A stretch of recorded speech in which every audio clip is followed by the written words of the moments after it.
Private James Doyle urged his horse forward, his pulse a rapid drumbeat in his ears. His throat burned from the dust, but he didn't slow. He had seen it. Something out there in the hills. Something impossible to explain. His orders had been simple. Scout ahead. Report back. But what he had found made his blood run cold. Figures moving in the darkness. Watching. Too many of them. Silent and patient. As if they already knew how the day would end. Ahead, the 7th Cavalry camp stretched along the river, their blue uniforms speckled with the grit of the prairie. The men were restless, shifting uneasily as they cleaned their rifles and checked their cartridges. There was something about this march, this battle, that gnawed at their nerves like a dull blade. The Lakota and Cheyenne had been gathering for weeks, their numbers greater than Custer had anticipated. But it wasn't just the overwhelming force that disturbed them. It was the quiet, the unnatural stillness of the land, as if the earth itself knew what was coming. Doyle reined in hard as he reached the camp's perimeter, his breath ragged. His commanding officer, Lieutenant William Cook, stepped forward, his thick mustache twitching with impatience. "Well," Cook barked. "What did you see?" Doyle hesitated, his mouth dry. How could he explain it? The figures in the dark, the way the warriors had stood still, unmoving, their eyes locked on him as though they could see straight through his soul. "There's more of them than we thought," he managed, his voice hoarse. They knew I was there, sir. Didn't chase, didn't fire. Just watched." Cook frowned, but before he could speak, another voice cut through the conversation. "They don't fear us." The words came from a man sitting on a nearby crate, a seasoned scout named Isaiah Dempsey. He was older than most in the camp, his face lined from years spent trailing war parties and surviving on frontier. He spat into the dust and shook his head. "That's what's wrong," Dempsey continued. "They should be scattering by now, but they ain't. You ever seen warriors act like that before?" Doyle shook his head. No one had. The Lakota and Cheyenne fought like ghosts, hit fast, vanished faster. But this was different. Custer stood a few yards away, listening. He had the look of a man who had already decided how the day would end. His golden hair, once so wild, was slicked back with sweat. He gripped the hilt of his sword absent-mindedly, his blue eyes fixed on the horizon. To him, fear was nothing but an obstacle to overcome. "They're just men," he said at last, loud enough for all to hear. "And men bleed." No one spoke. A sudden gust of wind howled through the camp, rattling the tents and sending a shiver through the gathered soldiers. Somewhere beyond the hills, a horse neighed in distress. Its cry carried through the valley like an omen. Then came the first roll of thunder. Dempsey glanced at the sky and muttered something under his breath. A prayer? A curse? The men went back to their preparations, some whispering, others laughing too loudly, as if trying to banish the weight pressing down on their chests. Doyle moved toward his tent, but he couldn't shake the feeling that something was watching them, not just from the hills or the grass. Something older, something patient. He turned, scanning the ridgeline one last time, and then, just for a moment, he saw it, a figure, barely visible against the darkening sky, standing atop a distant hill. It wasn't a warrior. It wasn't a man. It was something else. And then, with another roll of thunder, it was gone. The first shot shattered the silence. A single crack, sharp and deliberate, echoing through the valley like the snap of a breaking bone. Then came another, then a dozen more, until the entire landscape erupted in chaos. Smoke curled into the thickening air, the acrid sting of gunpowder burning against the dampness of the coming storm. Custer drove his heels into his horse, surging forward. His saber gleamed for a fleeting second before the sun was swallowed by the rolling storm clouds overhead. The wind carried the battle cries of the Lakota and Cheyenne, fierce and unrelenting, their voices merging with the pounding of hooves and the desperate shouts of his men. The cavalry's formations collapsed almost instantly. What seemed like a confident charge became a frantic scramble as warriors flooded from the high grass, materializing like spirits from the land itself. Rifles flared, arrows whistled through the air, and the ground quaked beneath the force of the collision. Private James Doyle barely had time to react. He wheeled his horse hard, narrowly avoiding a spear that whizzed past his shoulder, embedding itself into the neck of the soldier beside him. Blood sprayed across the saddle as the man pitched backward with strangled cry. Doyle's breath hitched. He had trained for this, had envisioned battle in his mind countless times. But this was something else. This was slaughter. His horse reared, panicked by the cacophony of war, and he yanked the reins, forcing it into a desperate gallop. Shapes moved all around him. Flashes of blue and brown, the silver glint of steel against the sun-kissed hue of war paint. He heard screams, the wet sound of flesh giving way beneath blades. The 7th Cavalry was being swallowed by the very land they had sought to control. Through the chaos, he caught sight of Custer, sword raised high, his mouth open in a cry that was lost in storm. The general's confidence had not faltered, not yet, but there was something in his eyes, something shifting beneath his bravado. Doubt. Then, from the ridge, they came. Warriors on horseback, moving faster than the eye could follow, their bodies painted in streaks of red and black. They did not hesitate, did not flinch. Their arrows flew with deadly precision. Their rifles found their marks. The cavalry was outnumbered, yes, but it was more than that. It was as if the enemy knew where each man would move before he moved, knew the gaps before they opened. Doyle fired blindly, his hands slick with sweat and dirt. The gun kicked back, smoke pouring from the barrel. But he didn't stop to see if he had hit anything.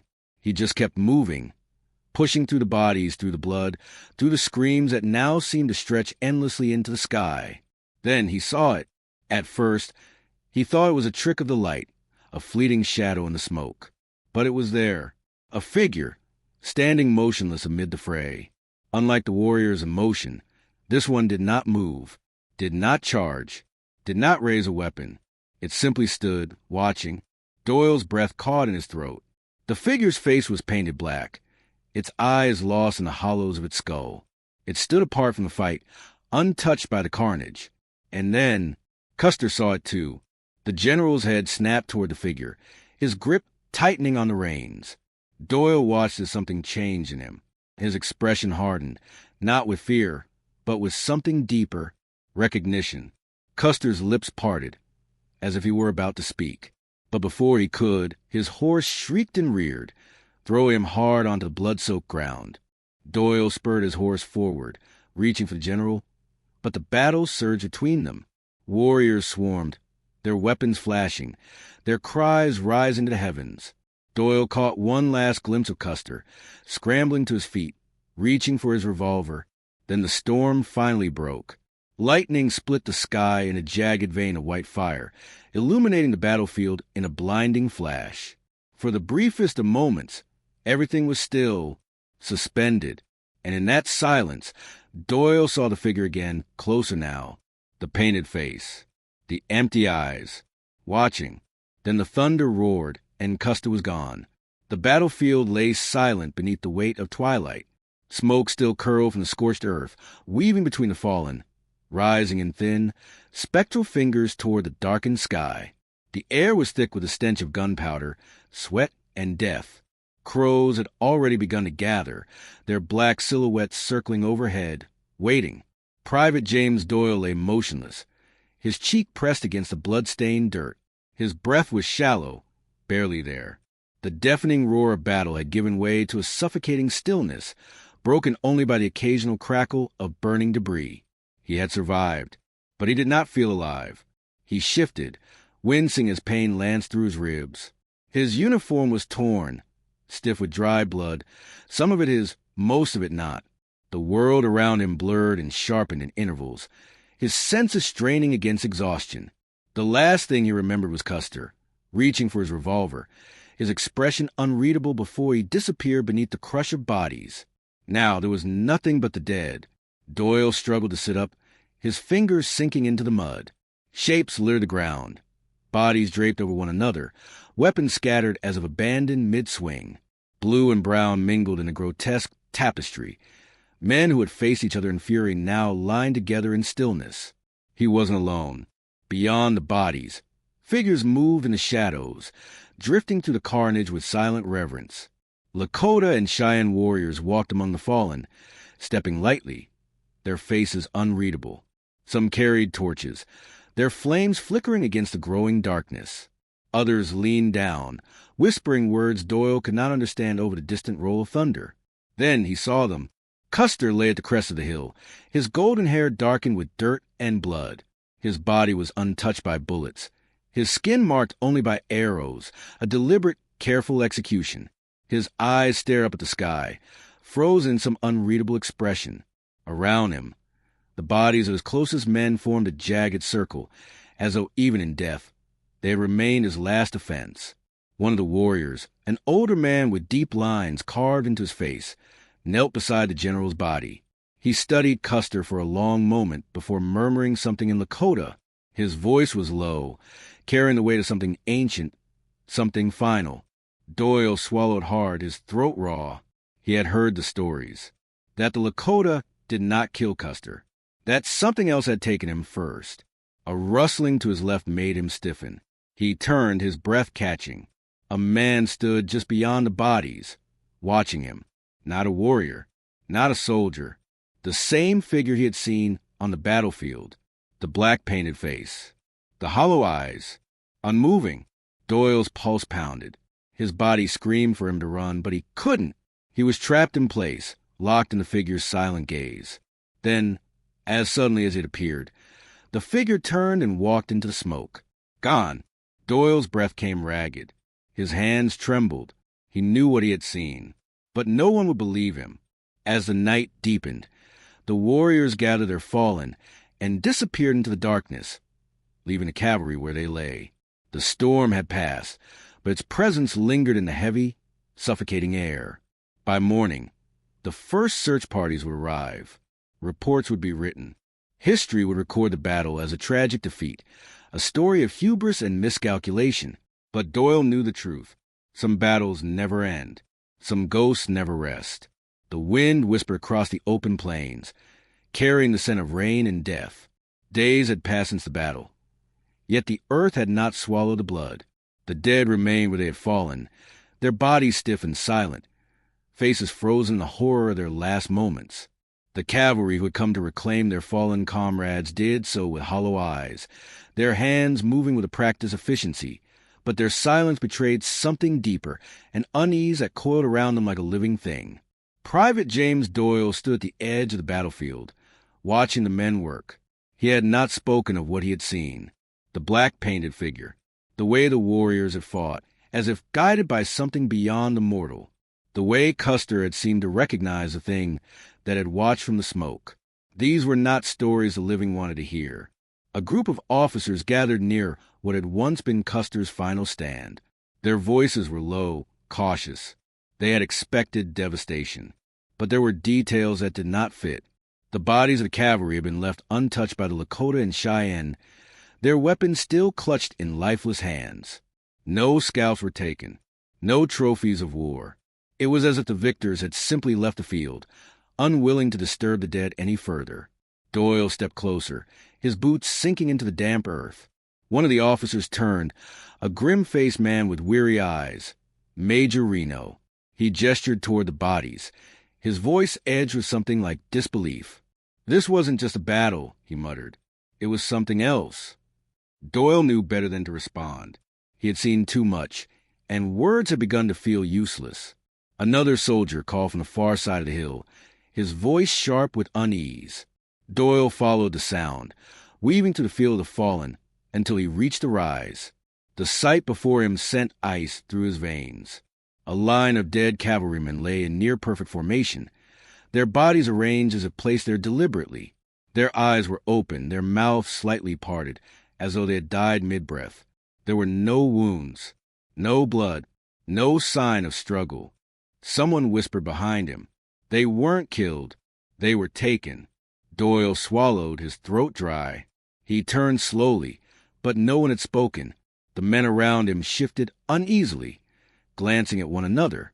They had all heard it, but no lips had moved. The sky overhead was darkening again, clouds rolling in thick and heavy. The air was electric, charged with something unseen. Doyle clenched his fists to keep them from trembling. He knew the battle was over, but the war had left something behind. That night, As the men camped just beyond the battlefield, the silence became unbearable. No one spoke of what they had seen. No one asked why some of the bodies bore no wounds. But when the wind rose, howling through the valley, it carried something beneath its breath, a distant murmur, a voice calling out through the darkness. Doyle did not sleep. In the dim hours before dawn, he sat at the edge of camp, staring toward the hill where Custer had made his final stand. A mist curled over the grass, thick and shifting. And then, through the haze, he saw a movement. A lone rider. Doyle's breath hitched. The figure was distant, its silhouette just barely visible against the gray horizon. The horse moved without sound, its hooves leaving no mark on the damp earth. The rider sat tall, unmoving. A gust of wind tore through the valley, lifting the mist for a brief moment. Doyle's stomach twisted. It was Custer, pale, silent, his blue coat tattered, his golden hair matted with dried blood. His eyes locked onto Doyle's, empty yet aware.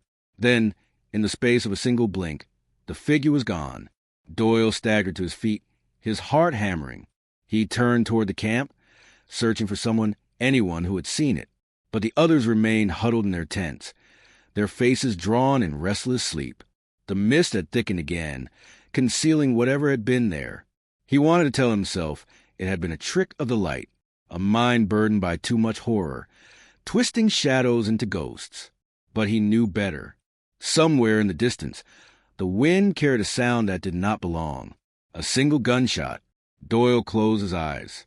Some battles never truly end, and some men never leave the field.